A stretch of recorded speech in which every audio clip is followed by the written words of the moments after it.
Loin d'ici, dans un village appelé Sembaya, vivait une femme nommée Fatoumata, une femme si belle que l'on disait que son visage pouvait arrêter le temps. Les hommes parlaient d'elle à voix basse, les femmes aussi. Même les enfants murmuraient son nom quand ils croyaient que personne ne les écoutait. Quand Fatoumata se réveillait le matin, c'était comme si tout le village se réveillait avec elle. Au moment où elle sortait balayer la cour, des hommes se tenaient déjà à sa porte, certains avec des paniers de mangue, d'autres avec des chèvres, d'autres encore avec des bijoux du marché. Ils attendaient, transpirant sous le soleil, juste pour apercevoir son visage. Sa mère, Yandé, ne les chassait jamais. Elle sortait en souriant, fière et vive, ses mains rapides à ramasser chaque cadeau. Et peu importe combien de fois Fatoumata disait « non, merci », d'autres hommes revenaient encore. Chaque jour, c'était la même chose. Doucement, les hommes appelaient en son nom. Ils lui promettèrent de l'or, des terres, l'amour. Et chaque jour, Fatoumata secouait la tête, polie et silencieuse, jamais impolie, jamais intéressée. Certains disaient qu'elle était timide, d'autres disaient qu'elle était fière, et d'autres encore, ceux qui aimaient les commérages, disaient qu'elle n'était pas humaine. « C'est un esprit du fleuve », chuchotait une vieille femme au marché. « Sa mère l'a trouvé flottant dans une calebasse », disait une autre. Et quand quelqu'un riait, la vieille femme sifflait. « Alors dis-moi comment une femme aussi vilaine que Yandé aurait-elle pu donner naissance à une telle beauté ?» Et les gens reconnaissaient qu'elle n'avait pas tort. Yandé n'était pas connue pour sa beauté. Son visage était long et dur, ses yeux petits et froids, mais elle était riche, plus riche que quiconque à Sembaya grâce à sa fille. Les prétendants venaient de loin, remplissant la cour de beaux tissus, de bétail, de sacs de sel. Yandé vendait, échangeait, investissait, sa maison grandissait chaque année, mais cette maison avait quelque chose d'étrange. Aucun rire n'en sortait. Fatoumata n'avait ni père, ni frère, ni sœur, seulement sa mère. Et même si Yandé souriait aux villageois, personne ne l'aimait vraiment. Pourtant, le village aimait parler. On disait que Fatoumata avait déjà été fiancée 2 fois.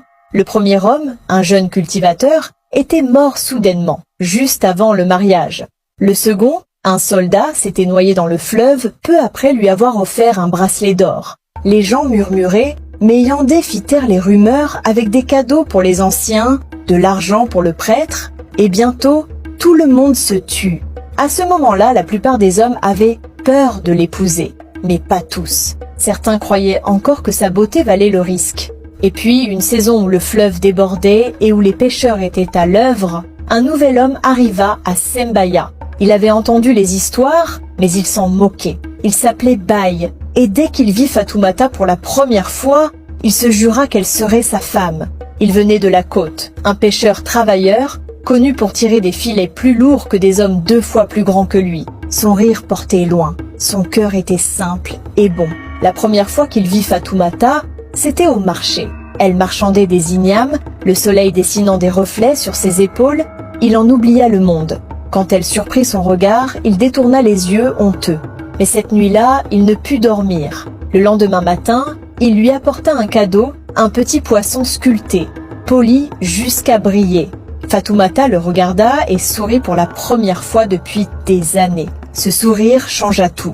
Les villageois le prévinrent. « Ne la suis pas, garçon, elle est la mort des hommes. » Mais Baï rit. « Si l'amour tue, alors je mourrai en souriant. » Les jours devinrent des semaines. Il lui chantait des chansons près du puits, lui apportait des tilapias frais de ses filets, aidait les servantes de sa mère à porter le bois. Et peu à peu, les murs de Fatoumata commencèrent à tomber. Quand elle finit par dire oui, le village entier poussa un cri de stupeur. Mais leur joie fut de courte durée. En moins d'un cycle de lune, Baï tomba malade. Sa force le quitta, sa peau pâlit, son rire s'éteignit, les anciens murmures revinrent. Elle en a pris un autre. Sa beauté tue les hommes. La mère de Baï alla de maison en maison réclamant justice. Les anciens se réunirent, mais avant qu'ils ne puissent agir, Yandé envoya des présents, du riz, de l'or, assez pour acheter le silence. Et une fois encore, le village se tut. Mais Fatoumata, elle, ne trouva pas la paix. Chaque nuit, elle veillait au chevet de Baï, priant tous les esprits qu'elle connaissait. « Prenez ma beauté, je vous en supplie, prenez tout, mais laissez-le vivre. » Une nuit, incapable de dormir, elle entendit des chants étranges dehors. Pieds nus, elle suivit la voix à travers les arbres, jusqu'à la rivière. Là, sous la lune d'argent, sa mère était agenouillée. Les mains de Yandé traçaient des signes étranges, sa voix grave et inconnue. « Esprit du fleuve, prenez-le et gardez mon don, que ma fille reste belle, que sa beauté les domine tous. » Fatoumata se figea. Le reflet de sa mère tremblait sur l'eau, mais le visage qui la regardait n'était pas humain. Il était écailleux, brillant, ancien. Elle fit un pas en avant. « Maman, que fais-tu » Yandé se retourna lentement, les yeux brillants comme la rivière elle-même. « Tu n'aurais pas dû venir, ma fille. Tu veux savoir pourquoi tes hommes meurent? Parce que je l'ai promis aux esprits. » Des années plus tôt, Yandé avait été moquée pour sa laideur. Aucun homme ne voulait d'elle. Dans sa colère, elle était allée au fleuve et avait supplié les esprits. « Donnez-moi une fille dont la beauté aveuglera le monde. En échange, prenez la vie des hommes qui l'aimeront. » Le fleuve accepta. Et ainsi naquit Fatoumata, belle au-delà de toute raison, maudite au-delà de toute pitié. Fatoumata tomba à genoux. « Maman, c'est toi ?» Sa mère hocha la tête. « C'est le prix de la beauté, » dit-elle calmement, comme si elle parlait d'une chose sans importance. Fatoumata, horrifiée, sanglotait. « Non, cela doit cesser, les gens meurent à cause de moi. » Yandé sourit tristement. « Je suis désolée, ma fille, mais ce qui a été donné ne peut être repris. La malédiction ne s'arrêtera que lorsque la vie de celle qui l'a commencée prendra fin. » Fatoumata recula, les larmes se mêlant à la brume du fleuve. Au loin, elle entendait Baï tousser faiblement, un son comme un tambour mourant. Sa mère leva le poignard du sacrifice et le pointa vers l'eau. « Laisse-le, un autre viendra. Les esprits n'en ont jamais assez. » Mais quelque chose se brisa en Fatoumata. « Non, maman, plus jamais. » Elle bondit, arracha le poignard des mains de sa mère, sa voix tremblait. « Si la malédiction finit avec ta mort, alors qu'elle finisse ce soir. » Avant que Yandé ne parle, Fatoumata enfonça la lame dans sa poitrine. La rivière rugit, les vagues montèrent haut comme des arbres. Le vent hurle, les esprits crièrent depuis les profondeurs. Puis, silence. Le ciel s'éclaircit.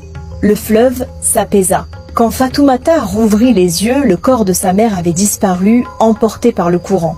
Dans la hutte, Baï remua. Sa respiration revint, la fièvre tomba. Il la regarda et murmura faiblement « Que s'est-il passé ?» Fatoumata répondit simplement « C'est fini, paix. » À partir de ce jour, la paix revint à Sembaya. Les villageois remarquèrent que Fatoumata brillait encore, mais sa beauté n'avait plus rien d'irréel. Elle était humaine désormais, douce, apaisée, méritée. Des années plus tard, quand des étrangers demandaient « Est-il vrai que tous les hommes qu'elle aimait sont morts ?»